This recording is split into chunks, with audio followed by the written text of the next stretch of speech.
श्रोत्रगण विशुद्ध चित्त वृत्ति स्वरूपा मातृवृंदा नारायण स्मरण। भाग्योदयेन बहुजन्म समार्जितेन सत्संगमेव लभते पुरुषो यदा वै अज्ञान हेतुकृत मोह मदांधकार नासं विविधाय तदोदयते विवेका।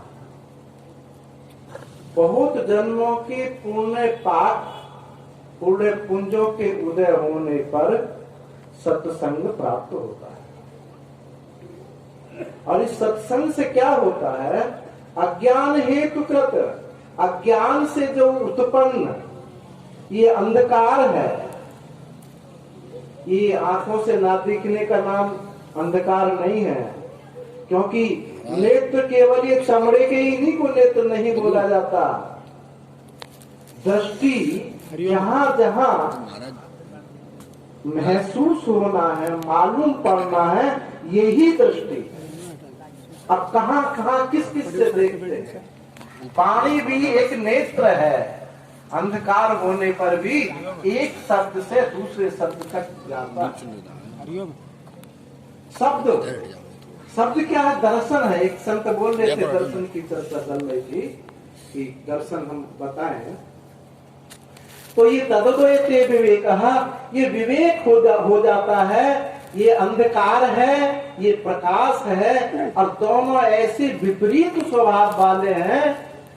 एक प्रकाशक स्वरूप है और एक अंधकार स्वरूप है, और फिर भी दोनों को हम मिला लेते हैं। इसको बोलते हैं अविवेक। छाया को और धूप को मिलने का नाम है अविवेक। अब कहोगे ये स्वामी जी क्या बोलते हैं, छाया और धूप क्या मिल सकते हैं आपस में? पर महाराज यही हो रहा है। मिले से हो, मिले नहीं है, ये बात आपकी ठीक है। मिले से है, और यदि मिले हुए होते तो इनको अलग किया जा सकता था। ये मिले हुए से है, मिले हुए की भ्रांति हो गई है। अब इस भ्रांति की निवृत्ति, भ्रांति से निवृत्त हो सकती है क्या? मन से निवृत्ति मल की होती है क्या? कर्मणो कर्म निर्हारो नहीं आत्यांतिक ईश्वते अविद्वत अधिकारित्वात् प्रायश्चित्तम विमर्शनम। अजामिल उपाख्यान में ये श्लोक है। कर्म से कर्म की आत्यांतिक निवृत्ति नहीं होती, मन से मल की आत्यांतिक निवृत्ति नहीं होती। फिर कर्म किसके लिए है? शास्त्रों में बहुत कर्म की महिमा भरी पड़ी है। ना कर्मणाम अनारंभात् नैष्कर्म्यम पुरुषो श्नुते न च सन्नसनादेव सिद्धिं समधिगच्छति कर्मण्येवाधिकारस्ते मा फलेषु कदाचन। बिना कर्म के नैष्कर्म्यता की, अद्वैत सिद्धि की सिद्धि नहीं हो सकती, ऐसा शास्त्र उद्घोष कर सकते। और यहाँ हम कह रहे हैं कि कर्म से कर्म की निवृत्ति नहीं हो सकती, इस विवेक का उदय नहीं हो सकता कर्म से। इसके लिए कुछ एक प्रकाश की, दृष्टि की आवश्यकता है। कर्म में यदि दृष्टि हो गई तो कर्म बनता है साधन। यदि कर्म में दृष्टि नहीं हुई तो कर्म तो बिल्कुल मल ही है। इसलिए कीमत किसकी है? दृष्टि की है, आपकी है, चेतन की है। जिस चेतन में, जो चेतन जहां ये अवतरण होता है वहां अपनी महत्ता स्थापित कर देता है। जब ये चेतन कर्म इंद्रियों में आता है तो कर्म योग हो जाता है। चैतन्य अभिमुख शास्त्रैक गम्य कर्मेन्द्रियाणि विनियोगः कर्मयोगः। चेतन परमात्मा की तरफ अभिमुख होकर के कर्मेंद्रियों में उस चेतन को अभी मंत्रित करके और उस परमात्मा के समर्पित जब किया जाता है तो इसी को कर्म योग बोलते हैं। और जब ये चेतन मन में, ज्ञानेंद्रियों में, मन में उतरता है तो उपासना हो जाती है। तो महत्ता किसकी है? आपकी जागृति की, चेतन की महत्ता है। इससे ही सारे साधन बनते हैं। यदि आप इसको अलग छोड़ देते हैं तो ये कुछ कितना बड़ा सा बड़ा साधन आप माने वो सब व्यर्थ हो जाता है। तो दृष्टि जो है, ये दर्शन जो है, इसी का नाम दर्शन है। दर्शन की कोटि बन गई। जब चेतन इंद्रियों में आया तो दर्शन वहां भगवान सगुण साकार रूप आपके सामने प्रकट हो गए। और जब ये दर्शन बुद्धि में अवतरण हुआ, विषयों को अलग हटाया, तो यही चेतन अभेद तत्व में प्रतिष्ठित हुआ। इसका नाम दर्शन हो गया। इसलिए मम दर्शन फल परम अनुपा, जीव पाव निज सहज स्वरूपा। मेरे दर्शन का परम अनुपम फल यह है कि जीव अपने सहज स्वरूप को प्राप्त कर लेता। और कैसे प्राप्त करता है? अब प्राप्त को प्राप्त नहीं करता, प्राप्त की ही प्राप्ति होती है। जो अभी मैंने बताया था, अंधकार के कारण, अविवेक के कारण जो अलग अलग हैं, उनको मिला हुआ सा मालूम पड़ता है। उन मिले हुए की को अलग हटा देता है। नित्य निवृत्ति की ही निवृत्ति करता है।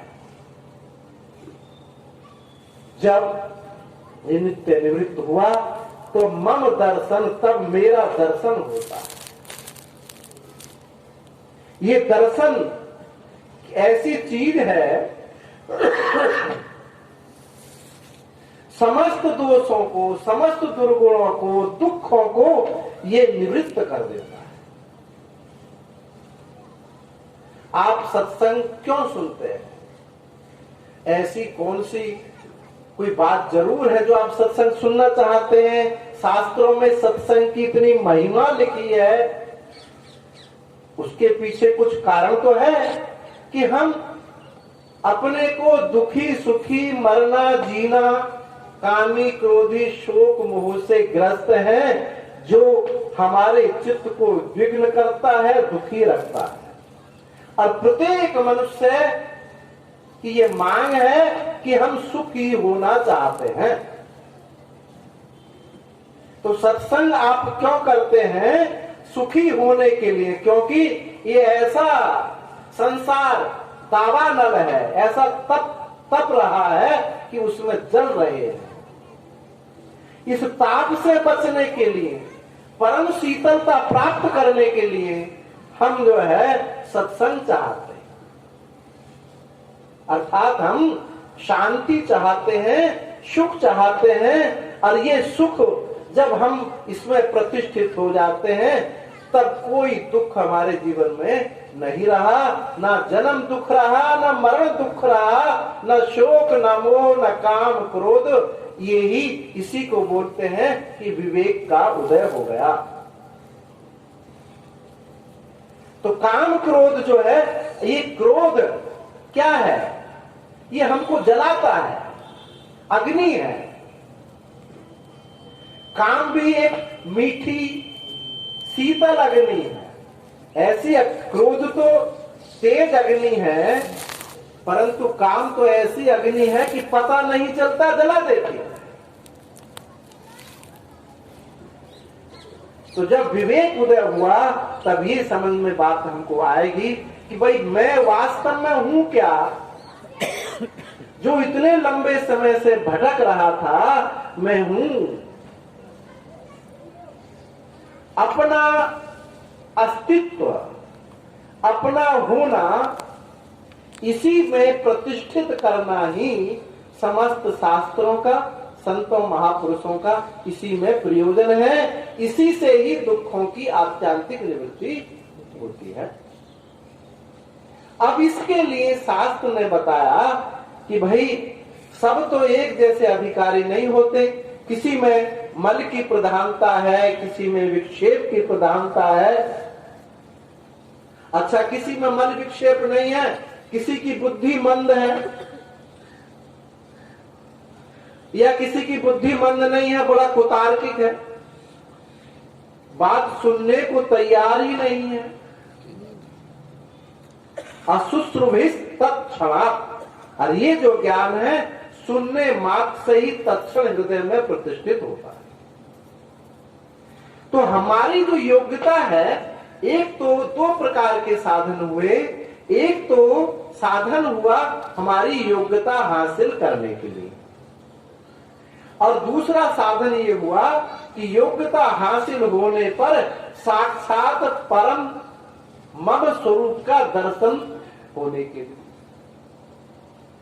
इसलिए आपको बहुत सारी भ्रांति इसलिए हो जाती है कि साधन का विवेक नहीं होता है, वर्गीकरण नहीं हो पाता है।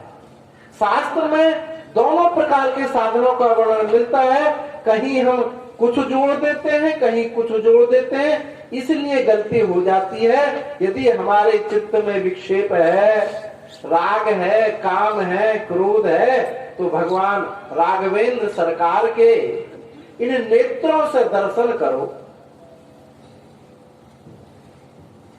उनके चरणार बिंदों के दर्शन करो, तो हमारे चित्त का जो मल है ये निवृत्त होगा। क्योंकि भगवान का जो स्वरूप है वो ये पंचभूतों का रूप नहीं है।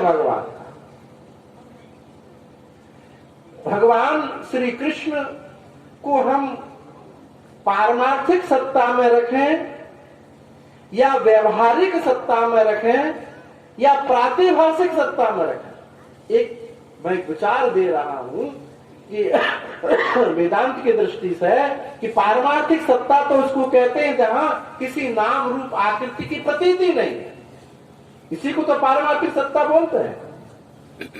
और व्यवहारिक सत्ता जो इंद्रियों का विषय हो, बाजे को छू लो, ये क्या हो गया, व्यवहारिक सत्ता हो गई। तो पंचभूत जो है वो व्यवहारिक सत्ता में है, तो क्या श्री कृष्ण पंचभूतों की तरह है?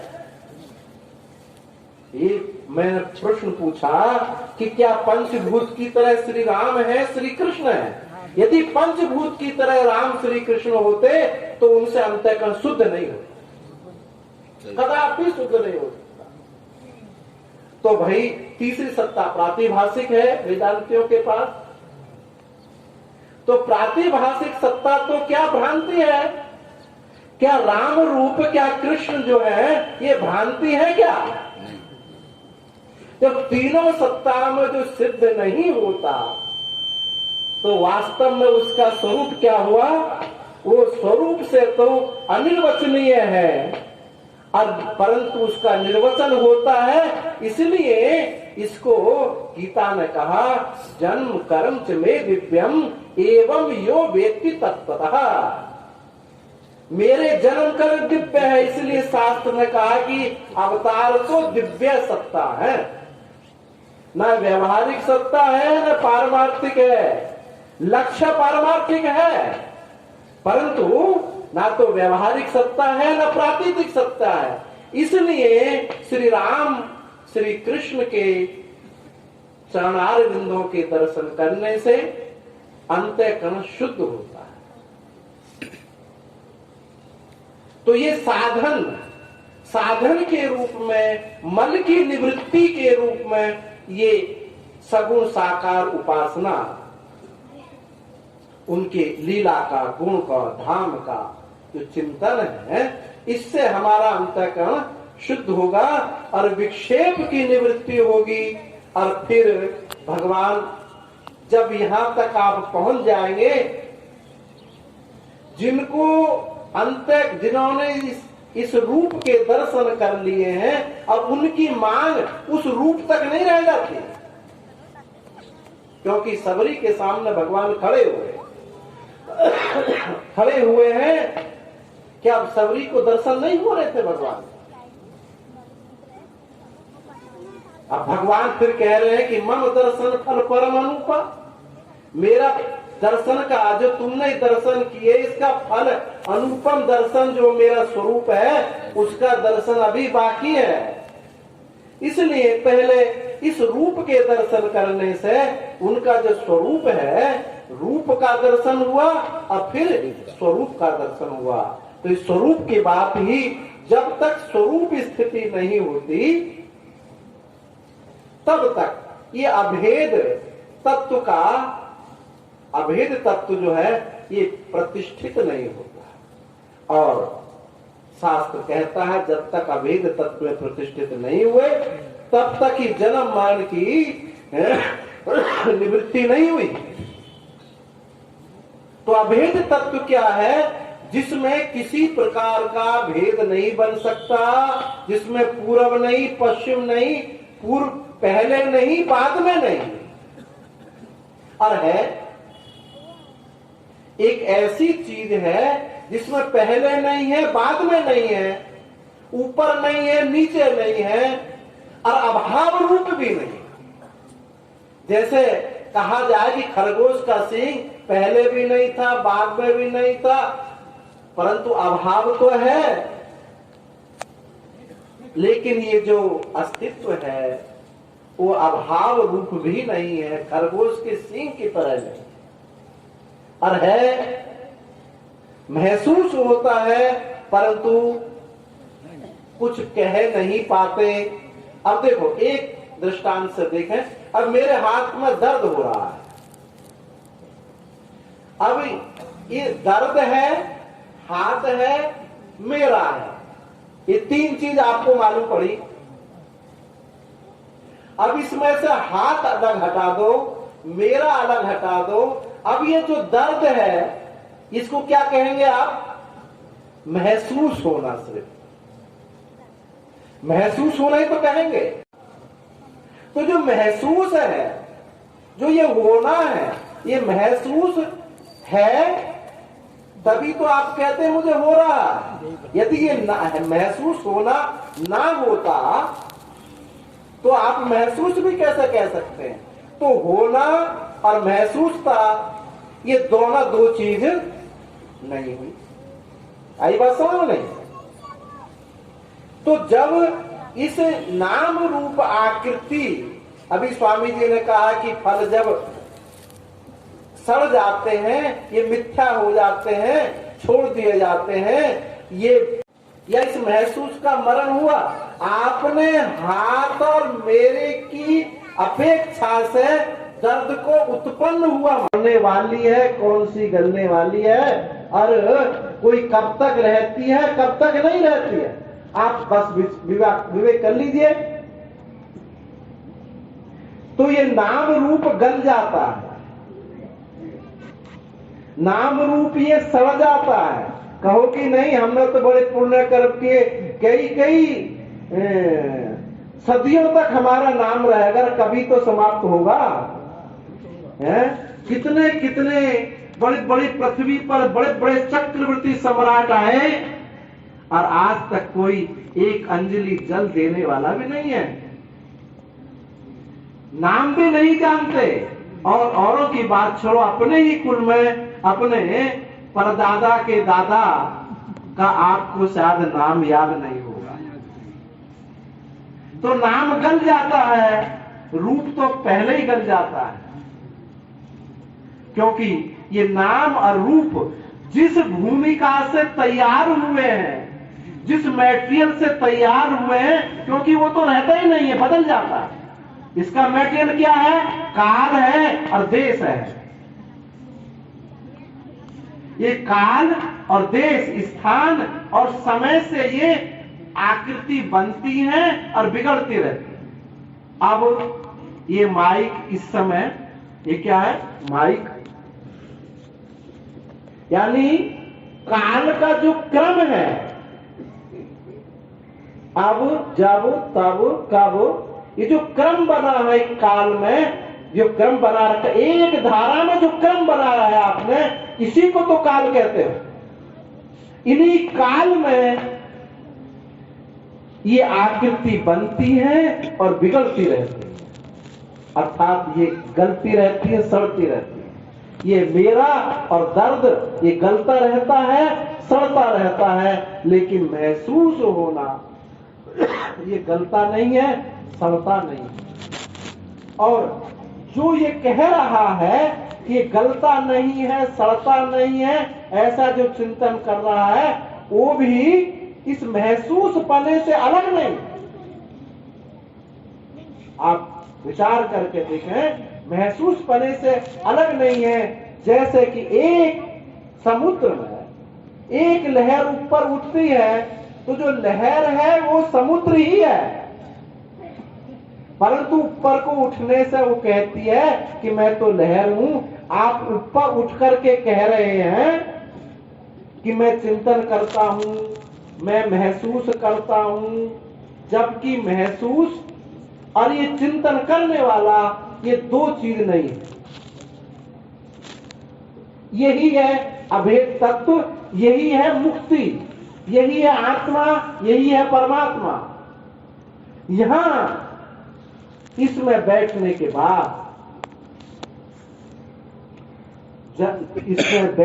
बाद यस्तु आत्मतिरेवस्यात् आत्मतृप्त समान तस्य कार्यं विद्यते। कोई कर्म नहीं है, कोई कार्य नहीं है उसके लिए, जो है सो है। अब ये संत महात्मा इसी अस्तित्व को, इसी तत्व को अनेक युक्तियों से, तर्कों से, एकम सद बहुधा विप्रावदन्ति, अनेक अनेक युक्ति तर्कों से ऐसा बताते हैं। कभी भगवान के चरणार बिंदों से प्रारंभ करते हैं, कभी उनकी मोर मुकुट लटकन से प्रारंभ करते हैं, और कभी झूठे बेर खाती हुई भिलनी से प्रारंभ करते हैं।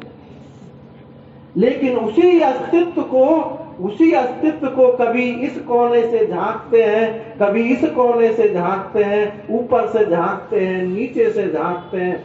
उसको झांके बिना नहीं रह सकते। जब जनक जी के जनकपुरी में जब भगवान श्री राम आते हैं तो ये कहते हैं वो जनक जी कि जिनको